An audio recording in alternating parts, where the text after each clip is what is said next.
So for this exercise, just gonna work on Mr. Marlo checking in for a treat,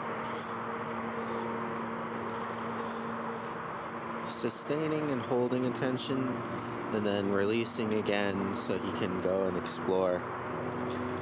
This will be really good because we want him to do as many things on his own now as possible, right? Good boy. And so if he does a good job of coming back and focusing on me, good boy. I'm gonna recognize that, walk a few steps with him, and then give him a reward. Boy, free. Okay. Good boy. Free. Then I'm gonna go ahead and let him go. Explore for a little bit. Good boy. And then if he wants to come back and check in with me, I'll get another treat ready. And just walk around. Good boy. 1, 2, 3. Good boy. So there, I was just counting 3 redirections, right?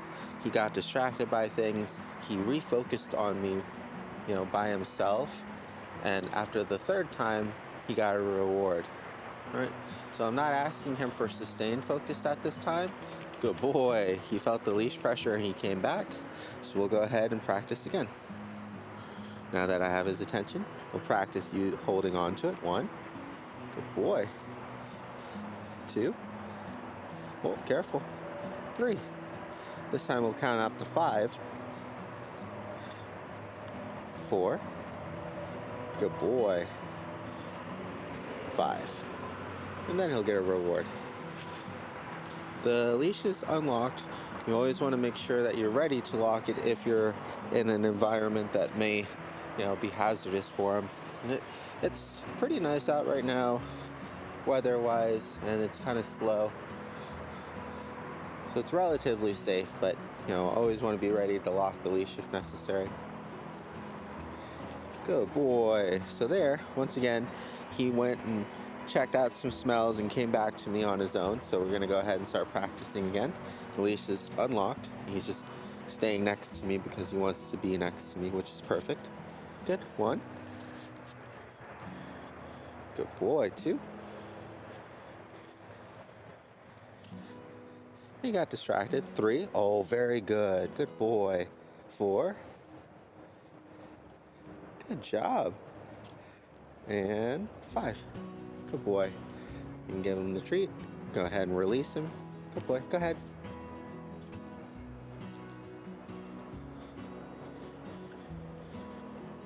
Let him smell and explore.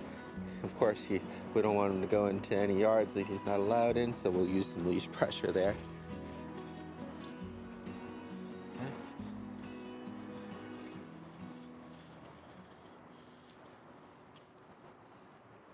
And because we've done a lot of more disciplined walking practices and things like that earlier today, I'm gonna give him as much time as he would like to kind of smell and explore, and as much freedom as he needs, so long as he doesn't pull on the leash. Yes, good boy. So now when he goes back and he focuses on me again, I'll go ahead and start counting. 1, good boy. Get a treat ready. 2, good boy. I'm holding my hand up to my eyes. He can't see, but I'm holding it up so that way he focuses on me instead of on the treat bag or anything like that. And he got distracted again. This is fine. What I'm going to do at this point is I'm going to reset the count, and on the 3rd time that he redirects, good boy, I'm going to use some leash pressure here because I want to go straight. He's going off to the side. Good boy. Yes. Good job.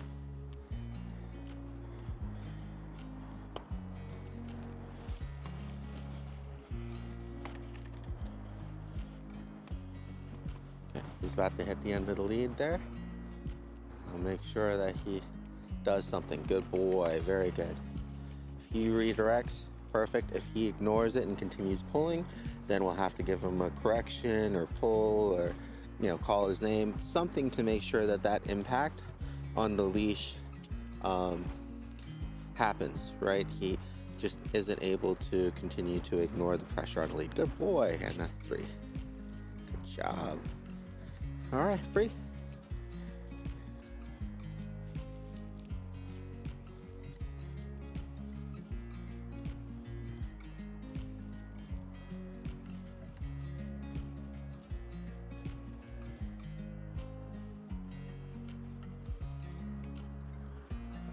And during this exercise, you can still always practice things like his name recall as well. Because I'm more focused on just acknowledging and rewarding his own behavior, I'm not trying to put any input or commands in, except for when necessary. Like here, he's hit the end of the leash. Good boy, come. So I'll help him out with that. Then we'll give him an external one. Sit. Yes, good sit. Okay, free. And then back free. It's good to mix in more of these casual sessions of training, either, in between the discipline kind or at the end of the day. Good boy. We're actually focusing on that more with Marlo than anything else because he's good boy. He's very intelligent and he understands and gets what to do. I just want him to do more of those things on his own as opposed to having to initiate a command. So that's why I'm purposefully trying to give less commands and just rewarding him for his own actions that we've practiced and trained and are positive. Here we go. Yes, good boy. Good job. All right, so now I want him to follow me for a bit. So this time I'm gonna lure him with the treat. Come.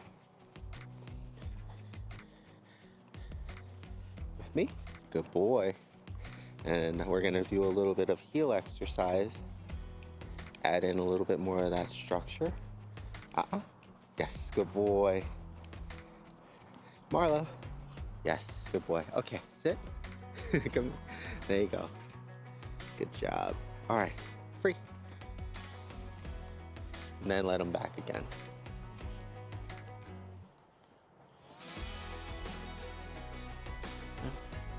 Not applying any pressure to the leash. Most of the time he's just running out of it and it hits. Guys, of course, like I said, be careful of other cars and people and dogs. Good boy. So if he does a good job like he did there of just checking back in on me on his own, good boy. We'll let him work through this distraction here. Yes, good boy. He comes back all on his own, no leash pressure, no command. We're just rewarding for positive behavior that he's doing by himself. Here he's gonna hit the end of the lead. Oh, nope, almost. Got a little kid over there. Good boy, good weight. Good job. Usually the hardest part for him. There we go. Now the leash is tight. Good boy. Got a little distracted on the way back. It's okay. Want to keep him from going to the trash can. Good boy. Yes. Thank you very much.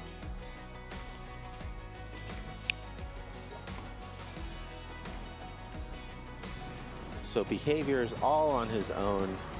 I'm rewarding pretty much every single time right now to recondition and put in place really good habits and behaviors. But when I ask him to heal or continue focusing on me, then I'm starting to wean off the treats because it should be a little bit easier for him.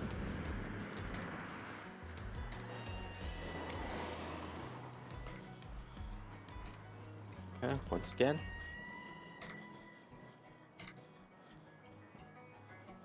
Getting some smells in.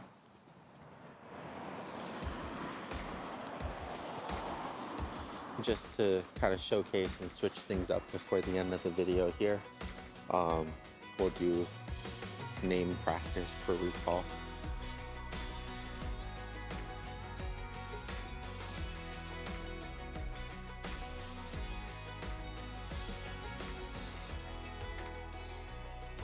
You want the leash nice and loose,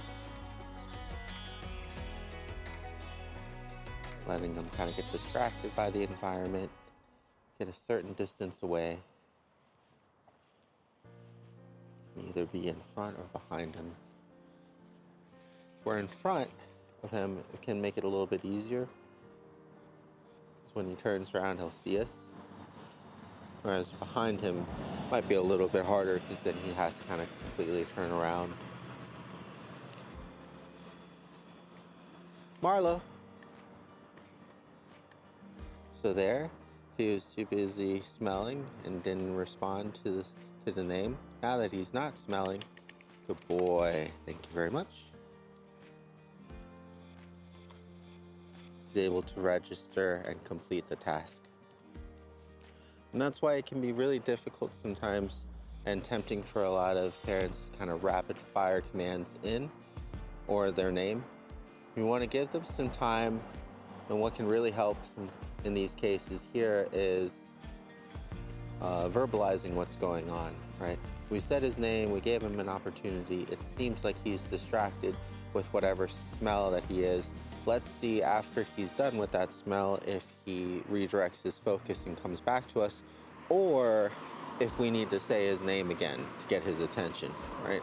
Didn't need to, because by the time we were talking and walking through that process, it actually happened. So it really helps to slow things down on our end sometimes too.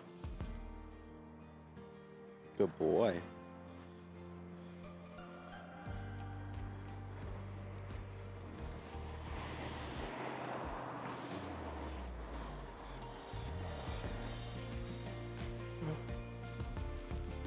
Marlo. Yes, good job. Good boy.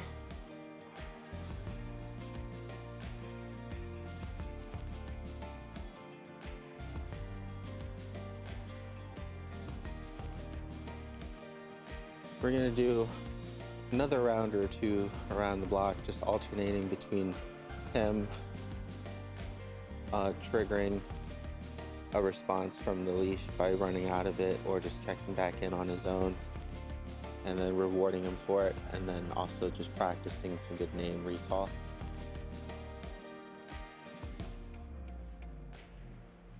So when I get his attention this time, I'm gonna do my best to hold on to it. The leash is nice and loose.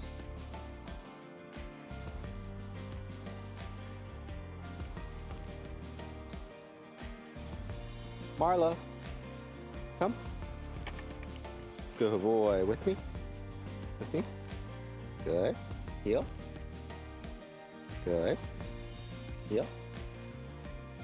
Good. So heel is, like I said, that combination of location as well as focus. So I want him right here. I'm leading him with the treat, and then I'm pointing for his focus back up to my face. Good boy. Heel. Good. Up here. Good boy. Now I'll change direction. Heel. Yes. Good boy. Good job, big guy.